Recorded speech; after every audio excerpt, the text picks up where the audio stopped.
নমস্কাৰ সকলোকে মোৰ অন্য এটা ভিডিঅ'ৰ মাজলৈ আপোনালোক সকলোকে পুনৰবাৰ স্বাগতম জনাইছোঁ। আজি মিটিং শুনিবলৈ বুলি ওলালোঁ দেই। একেবাৰে গোটেইকেইজনী ওলাইছোঁ আৰু ল'ৰা ছোৱালী লৈ ওলাইছোঁ, কাৰণ ঘৰতো কোনো মানুহ নাই, লৈ যাব লাগিব। সেইকাৰণে এইকেইটাক লৈ গৈছোঁ আৰু মানুহ কিন্তু বহুত হৈছে, আগত বহুত গৈ আছে আৰু পিছতো বহুত আছে।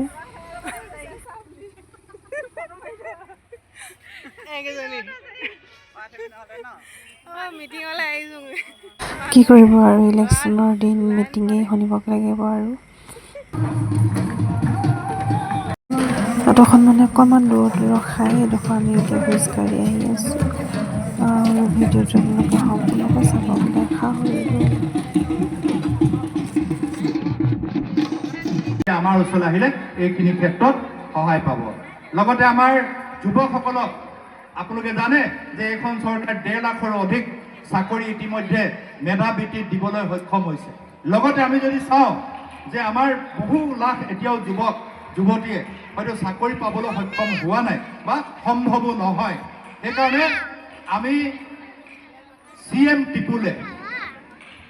টিপুলে নামে এখন আঁচনিৰে ইতিমধ্যে আমাৰ যুৱক যুৱতীসকলক সংস্থাপিত কৰিবৰ কাৰণে এই আঁচনিখনত বহু নিবনুৱা যুৱক যুৱতী আবেদন কৰিছে। যোৱা সময়ত আমি চাবুৱা লাহোৱাল সমষ্টিত ভালে সংখ্যক দিলোঁ, কোনোবাই যোনে যোনে এপ্লাই কৰিছিলে প্ৰায় সংখ্যকে পাইছে, আৰু নোপোৱা যিখিনি আছে এইবাৰো আমি চাবুৱা লাহোৱাল সমষ্টিৰ পৰা সেইসকলে আবেদন কৰিছে আৰু অহা মাহৰ পৰা ইয়াৰ বাছনি প্ৰক্ৰিয়া আৰম্ভ হ'ব।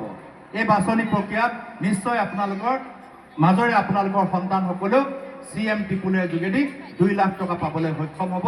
আৰু সেই 2 লাখ টকাৰ যোগেদি আমি যেনেকৈ স্বাৱলম্বী হ'ব পাৰোঁ, কোনোবাই মুৰ্গী ফাৰ্ম খুলিছে, কোনোবাই পিগাৰী ফাৰ্ম খুলিছে, কোনোবাই গ্ৰ'চাৰী কৰিছে, এই ধৰণে এই আঁচনিখনত সংস্থাপিত হ'বৰ কাৰণে প্ৰথম বছৰত 1 লাখ টকা, দ্বিতীয় যেতিয়া ভালকৈ কাম কৰিব, কোনোবাই গ্ৰ'চাৰীৰ কাৰণে লৈছে, কোনোবাই ব্ৰইলাৰ কাৰণে লৈছে, কোনোবাই বিভিন্ন পিগাৰীৰ কাৰণে লৈছে, গাড়ী ফাৰ্ম লৈছে, যি কাৰণে লৈছে, যদি ভালকৈ কাম কৰে অহা বছৰ আকৌ তেওঁক 1 লাখ টকা দিয়া হ'ব।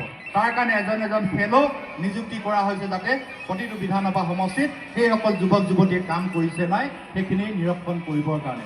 সেইকাৰণে মই ভাবোঁ CM টিপুলৰ যোগেদিও আমাৰ নিবনুৱা যুৱক যুৱতীসকলে সংস্থাপিত হ'ব পাৰিব।